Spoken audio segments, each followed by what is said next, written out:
আজকে 4 রকম কালারের গোড়ামি এনেছি। ব্লু ড্রাফট গোড়ামি এনেছি, ফ্লেম গোড়ামি এনেছি, আর হচ্ছে পাল গোড়ামি এনেছি।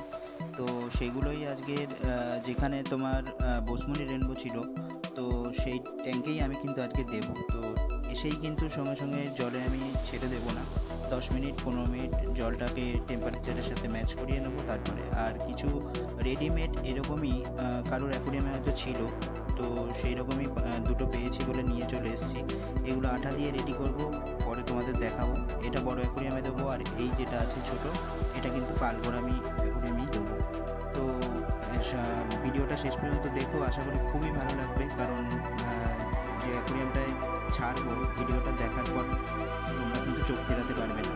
দেখতেই পাচ্ছ কি অসাধারণ লাগছে, এবং গাছগুলোরও খুব ভালো গ্রোথ হয়েছে। আমি কিছু অ্যালগিয়েটারও কিন্তু ছেড়ে রেখেছি, যারা কিন্তু দেখো সবসময় কিন্তু শ্যাওলা শ্যাওলাগুলো তুলে তুলে খাচ্ছে। তো এরকমভাবেই মেনটেন করতে হবে। লাইট কিন্তু বেশি জ্বালালে হবে না, বেশি জ্বালালে অ্যালগিয়ে চলে আসবে। সারাদিনে 2-3 ঘন্টা লাইট জ্বালালেই এনাফ, এবং তার সঙ্গে কিন্তু সেই সময় ফার্টিলাইজার দিতে হবে। অন্য সময় ফার্টিলাইজার দিলে কিন্তু ফার্টিলাইজারটা মিসইউজ হবে। তো যখনই লাইট জ্বালাবে তখনই তোমরা ফার্টিলাইজারটা ইউজ করবে, সপ্তাহে 2 দিন, তাহলেই কিন্তু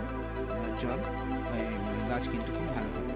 তো আশা করি ভিডিওটা ভালো লাগলে প্রচুর করে শেয়ার করে দিও, আর এরকমই নতুন নতুন ভিডিও দেখার জন্য প্লিজ সাবস্ক্রাইব করে রেখো চ্যানেলটাকে, যাতে নতুন নতুন ভিডিও আপলোড করলে তোমরা নোটিফিকেশানে পেয়ে যাও। তো আজকের এ পর্যন্তই, দেখা হচ্ছে নেক্সট ভিডিওতে।